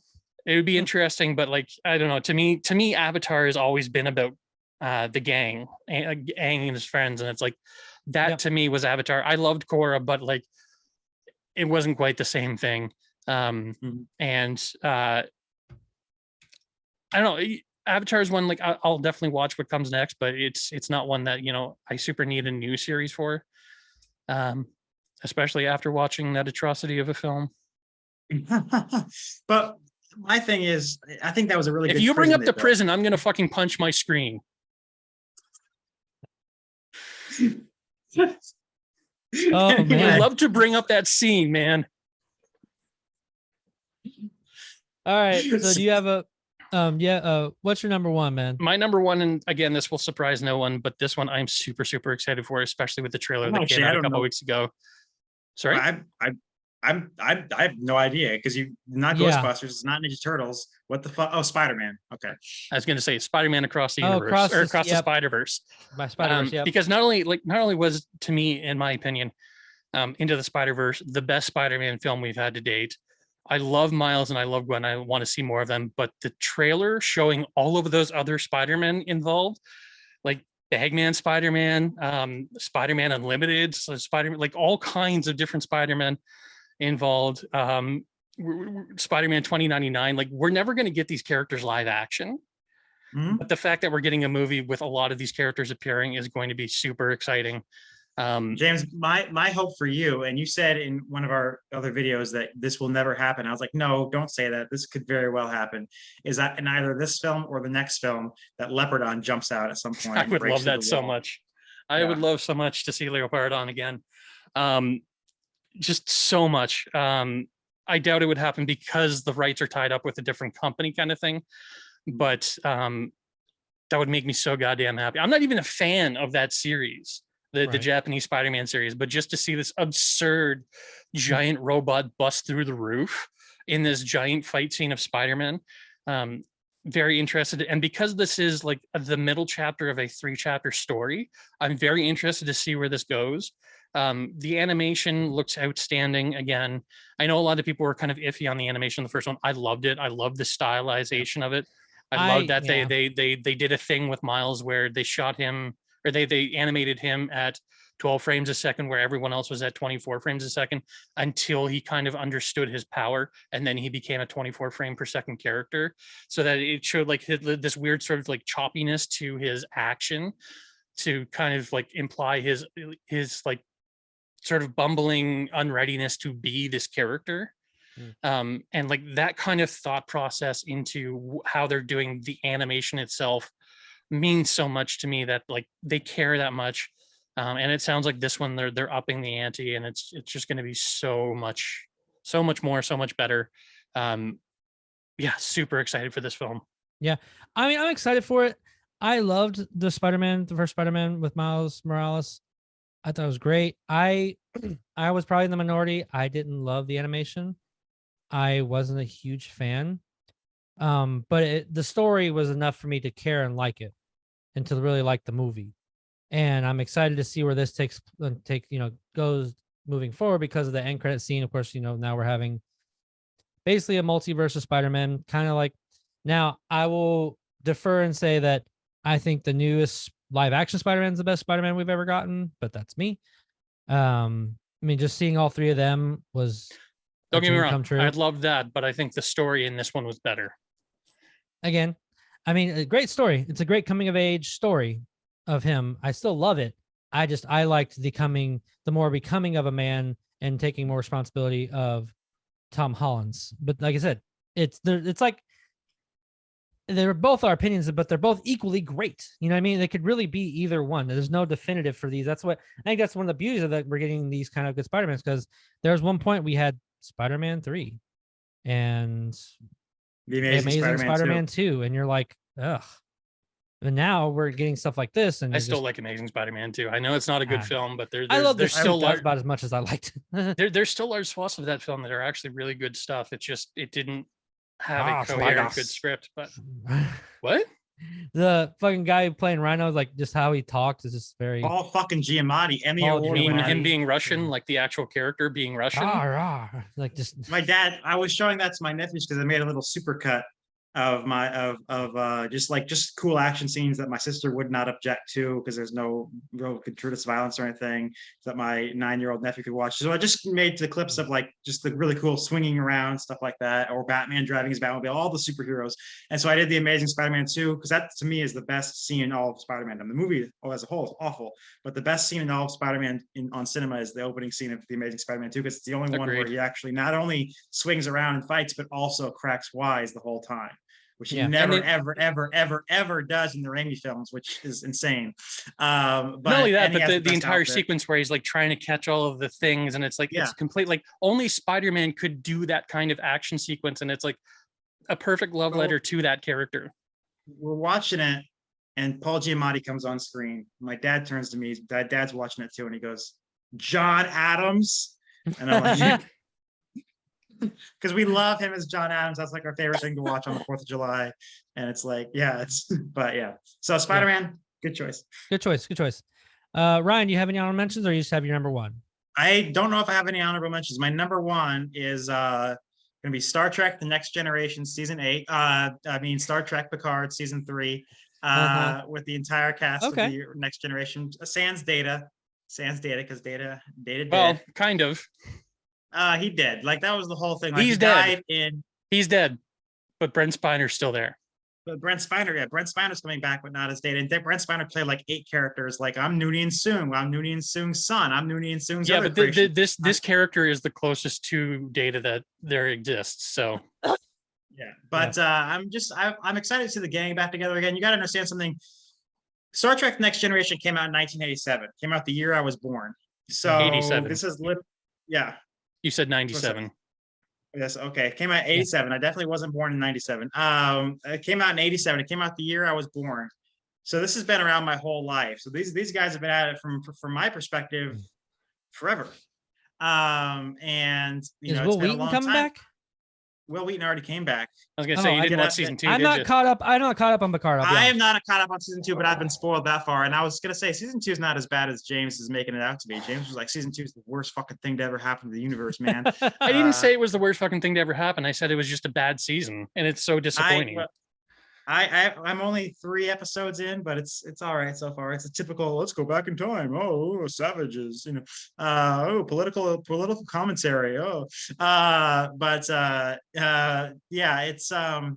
all right. But I'm finally getting caught up on that. But I'm just excited to see Riker and Troy and Worf and everybody and Geordi. We haven't seen Geordi in 20 years. Everyone else has kind of gotten because I remember I asked Brent Spiner. I said to Brent Spiner at a con one time, I was like, because this was like 2006 after Nemesis came out in 2002. I was like, so do you think there'll ever be another gathering of the gang? And he said, I think we're done. Yep. Never say never in Hollywood. Never say never. He didn't say never. He said, I think we're done. Never say never in this day and age. I was saying up until Christopher died, I was like, you don't know, Sound of Music 2 is not around the corner. No, so I grew up. I'm the same as you, Ryan. I grew up on Next Generation, because that's when I grew up as a kid. That's to me all of the. I didn't know the rep about the original series. I just knew Picard as like the leader. Like, you know, I knew, and to me, like Data was probably my favorite next to Worf. Like those are my top two favorites. I have vivid memories of my dad tucking me into bed and telling me about how there was another Star Trek series and the captain's name was Kirk. Like, I just remember him saying that. Like, yeah, but yeah. So I mean, I need to get caught up on Picard. I only watched the first season and then I stopped. But I'll get caught up, and so yeah, just to hear that they're getting back together is, you know, music to my ears, because I love that. I loved the Next Generation show itself, and I liked Nemesis. I liked Nemesis quite a bit. I love that. Really? I love that movie. Yeah, I liked it quite a bit. Did you hit your head recently, or like I liked it as a kid. I mean, I may need to rewatch it. My camera just died, but that's okay. We will just have a beautiful picture of me and my wife. That's okay. Okay. There we go. There you go. My camera died and I don't want to use my computer camera because it sucks. So just see a beautiful picture of me and hear my audio voice. No, yeah, I like Nemesis Kid. I maybe rewatch it. Maybe it'll change my mind, but I liked it a lot. Well, the favorite thing about Nemesis is someone said something about Nemesis at a con, and they said, "Oh, Nemesis didn't really do this right or whatever." And LeVar Burton just is on one side of the panel. He just yells out, "That's because it sucked." Like I said, I need to rewatch it. But the last time I watched it when I was a kid, you know, when I was young. Yeah. So I mean, yeah. I gotta revisit it. It's kind of like when you see like old movies, like, oh, that was the greatest thing ever made when you're a kid. And Power Rangers, yeah. You watch as an adult, you're like, God, that's fucking awful. Like, just awful. But anyway, great choice. So let's move on to me. Unless you have anything else to say about it, Ryan. I mean, it's great. Great number one. The game back together. Yeah. So some of our mentions for me. I'm kind of excited to see Agatha Coven of Chaos, to see how that progresses and how she's going to get out of the situation she's in. I don't want to spoil anything for anybody who hasn't seen WandaVision. I'm excited, but I'm saddened for Witcher season 3, because this will be Henry Cavill's last season as Geralt, and it just pisses me off how everything transpired. He left. Everyone said it was through creative differences between him and Witcher, but I think he just left because he knew he was be donning the cape again. He knew, like, he got told, "Hey, you're gonna be Superman again." Okay, so I'm gonna leave Witcher. Then he got shafted for Superman. Now, I mean, but there is silver lining. But now he's doing Warhammer. I know, Warhammer 40K. I'm so excited for this. Like, I love Warhammer 40K lore. I love everything about that. To have him be attached to, because he's such a Warhammer fan, I'm so excited. He's like, just to a see big him play gamer. the main. Like, if you've ever heard the story about how he missed the call initially that he got the job as Superman because he was busy playing World of Warcraft. Yeah. Like so that's like a dream project for him. Yeah. So him being the lead actor and being a part of the creation of Warhammer 40K for Amazon, so fucking excited.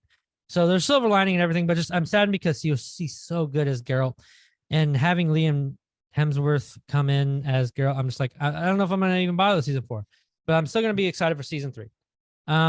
Next, a couple of the honorable mentions I have as far as movies. Those are the only things for TV related I had. I'm really excited for Wonka. Having Timothée Chalamet play Willy Wonka is going to be very interesting, and having it that's a phrase I never Feig. thought I'd hear. I'm really excited for Wonka.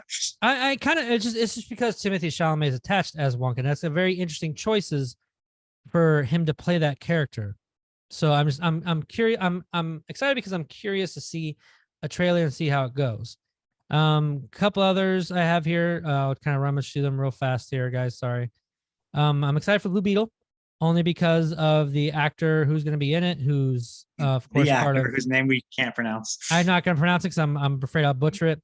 But just the fact that he's being his own lead after being a part of Cobra Kai, like, he's such a good little actor, and I'm so excited for him in his career to play such an iconic character. And I hope that I'm not as excited for any other DC properties this year, because I know they're not going to go anywhere. At the end of Aquaman, that's it. I don't. Why should I give a shit if I'm not going to invest? That's a come on, Josh. Like, do you ever hear about enjoying a film for the film? Like, maybe you should be excited for Aquaman too, because I don't know. Maybe if the only reason to be excited for a film is because of what it promises next, then are you ever satisfied? Because it's always what comes next. Like, just like no, I'm not excited about anything. Yeah, I'm not excited for Aquaman 2. I'm just saying, like, that's not a good reason to not be excited for it. Like, to, you know, I guess, maybe it's because I'm still just sour because of what's happened. Like, everything's getting butchered, but I'm hoping that Blue Beetle will stay into it, and I hope it's good. I just hope it's a good film. And then if it is, and he is as good as I think he's going to be as the character, then um I want to invest in his character. You know what I mean? That to me is why I love franchises like such as this, is because you get to invest in the characters and the actors playing them. So, but another one, a fun one, that I don't think a lot of I saw the trailer for it and I wasn't expecting to be excited for it, but it just looks like fun. Like to me, it looks like the quintessential go to the movies, shove popcorn in your face and have a good time, which is it's a movie called Cocaine Bear. Like I saw the trailer for it. What is that? It's basically so a plane full of cocaine goes across this forest area and it crashes, and this grizzly bear ingests a shit ton of cocaine. And it's about people who are on hikes and on like they're like out there camping. They're like running for their lives from this cocaine fueled bear. Please tell me this is a real story. It sounds ridiculous. And it is ridiculous, but you watch the show, I'm like, okay, I'm sold. This looks like so much fucking fun. It's kind of like the Snakes on the Plane of its generation. Yeah, so it's probably gonna be stupid. But it sounds it's one of those things that's so stupid that it couldn't exist in real life. But I want it to be something that actually happened, where like a bear in Russia actually got some cocaine and went nuts. Right. Town. Like to me, that would make the story even more entertaining, as if this actually happened. Right. So it just looks fun as fuck. I mean, like it looks awesome. Last two, and then I'll get to my number one. Sorry, guys. Mission Impossible. They've done no wrong. It looks great. And the last one for me is just because Christopher Nolan's attached to it, is Oppenheimer. Oh yeah. I'm surprised that wasn't Ryan's number one, because he's been talking about that for forever. Like Oppenheimer. Well, it's kind of funny because, as you know, my dad and I are big history movie buffs, especially World War II. But I told him, like, Oppenheimer's coming out this year, and he goes, "How boring is that going to be?"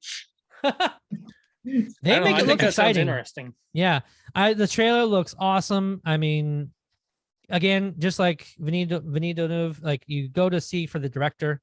Like they're becoming the new, we want to say movie brats, because like back then you went to see a movie for Steven Spielberg's name attached to it, or Francis Ford Coppola. Absolutely. Now it's like Denis Villeneuve, Christopher Nolan, even still Steven Spielberg to an extent. But this is interesting because it's different from anything Nolan's ever done before. There's not going to be any. Well, I guess he did The Prestige, but there's not going to be any action in this movie, or any. Right. I mean, he's become known for it, whether it's Inception or the Dark Knight trilogy, or this is not an adventure film or an action film. It's going to have a lot of action. Interstellar. I guess not. It's more like an adventure. Yeah, that was more. It's still an adventure. Like, there's ships flying around and crashing and stuff like that. But I don't know. He's got to run from the giant wave. I don't know. Yeah, but it's still a unique film for him. Because my dad really hates Christopher Nolan now. Ever since he watched Tenet, he got so pissed off watching Tenet. He's like, "What the fuck is this? What the fuck am I watching?" There's people go, "Well, he's running backwards, and I don't know what the fuck is going on." Never show this movie to your mother. Never show this movie to you. So, and then also, I like it because Cillian Murphy is going to be playing Oppenheimer himself, and that's exciting. Love Cillian He's such Murphy. a good actor. He's an amazing actor. That is one of the things I'm so disappointed that they didn't continue the Tron series, because I was so looking forward to him being the villain.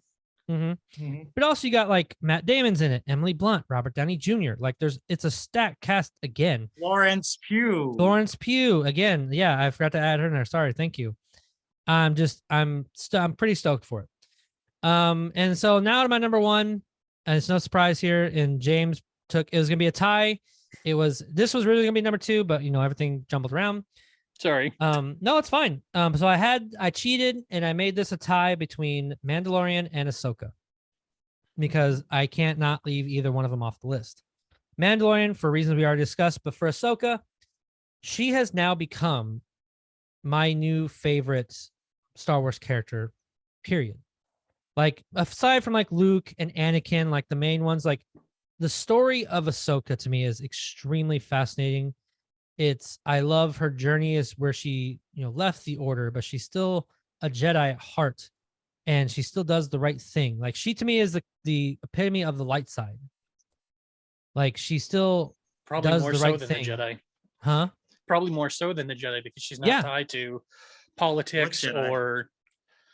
Well, when the Jedi Order existed, she was still like, her now is more pure as a character, as a light side user than the Jedi Order was. in And my like opinion. I've read her book multiple times. Great book that they're gonna read, that they kind of revisited in Tales of the Jedi, and they changed love up a that. couple of things. Huh? I loved that scene. That was Yeah, it's an amazing amazing. scene. And then just her in Rebels, her in Clone Wars, she is my favorite character. And seeing her in live action with Rosario Dawson was perfect casting. And now getting her own show. And I will say this, James, when you said you haven't watched last season of Rebels, or you haven't watched a lot of, you said you didn't I've watch had a lot of- everything for the last season of Rebels spoiled for me. So yeah, or the last season of Clone Wars, like it's those things are key for this new season coming up. Because there's a lot of rumors going around about it, what's going to happen with it. There is reports of certain things happening in this movie that I'm excited for, but it's also about her journey going to try and find Ezra. Her and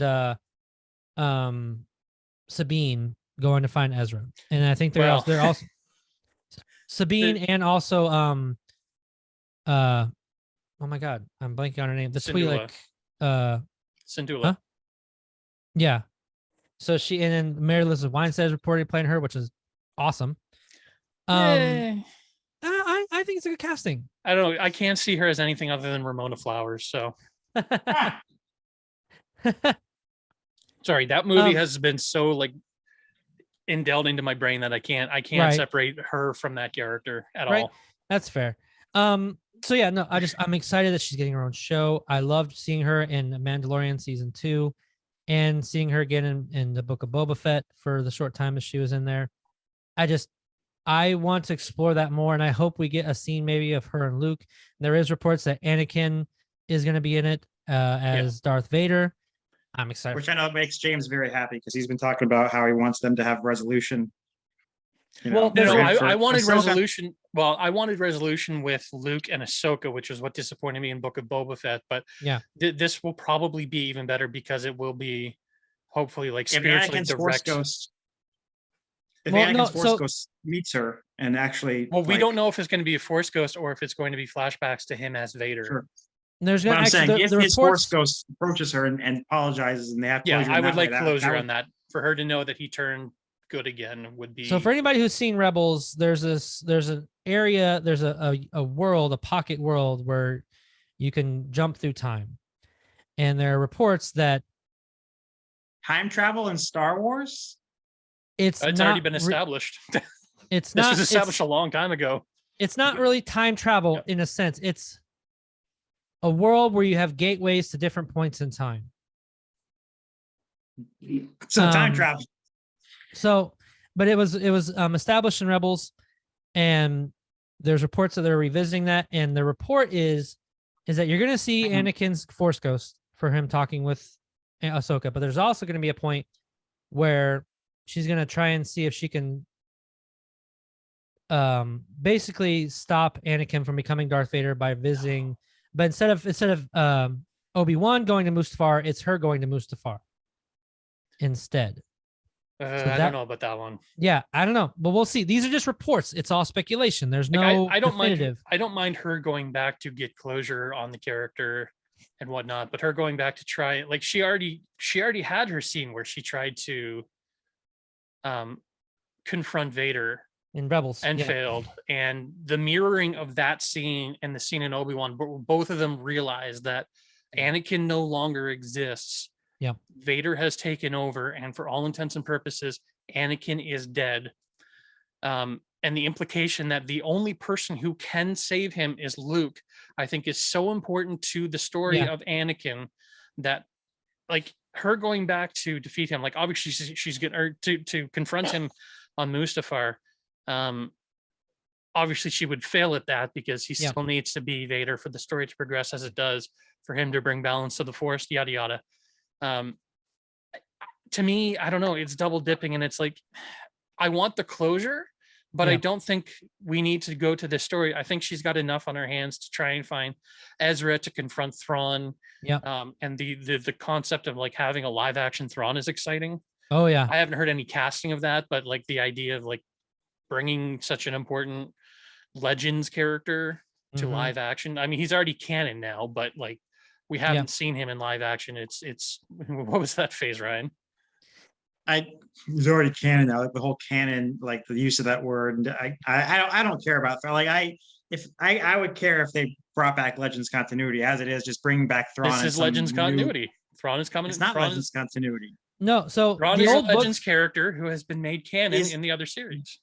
Yeah, it's a different version of him though. It's not. He didn't die in the year 9 ABY because those events never occurred. I'm saying it's not the same continuity just because it's a new. Oh. I don't care about seeing Thrawn if it's not going to be the same Thrawn. Like if we're not going to see Groot stab him in the chest in 9 ABY as Leia gives birth to Jason and Jaina. Like I don't really care. Like other Legends but technically fans are that was never about canon anyway. Okay, anyway, so that's I don't care. I'm not excited for it. That's fine. I am.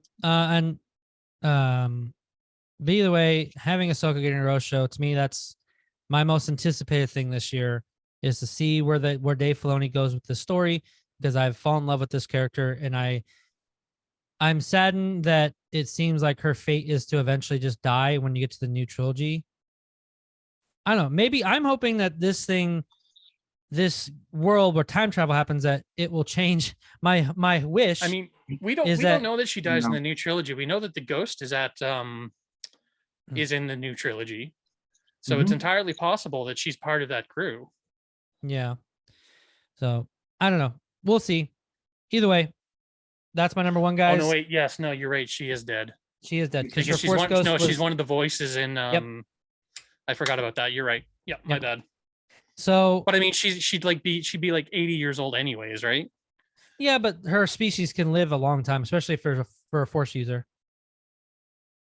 Characters age at the exact rate that the plot requires them to age. I mean, Bo-Katan has been there since the Clone Wars, and she hasn't aged a day. So yeah, it's true.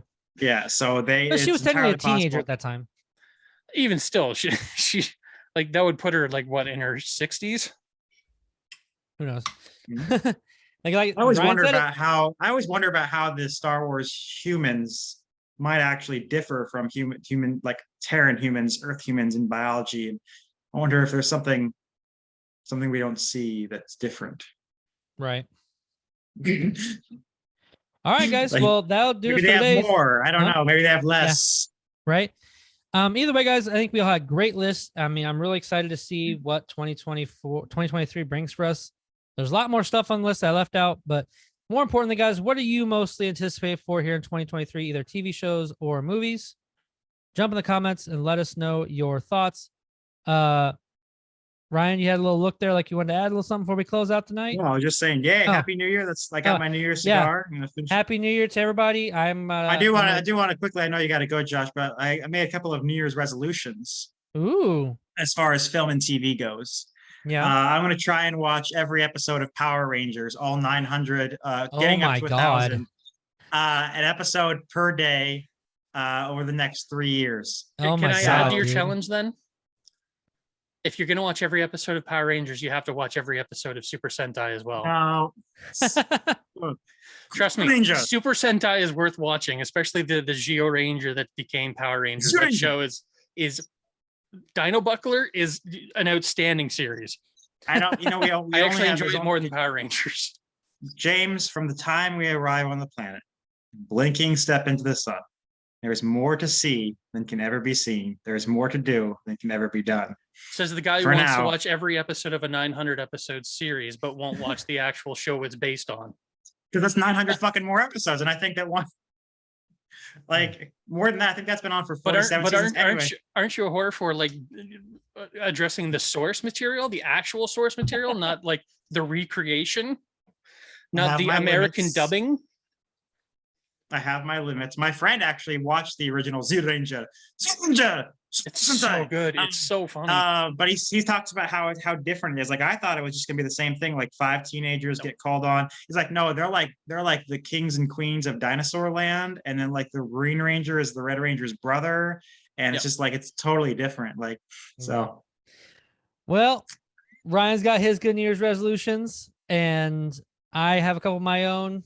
Not gonna really. We'll save that for a later episode if we want to. But we're going to get out of here, guys. Again, if you like what you watch, please subscribe to the channel and hit the notification bell so you can receive all of our great content we have coming for you here at ReelTime.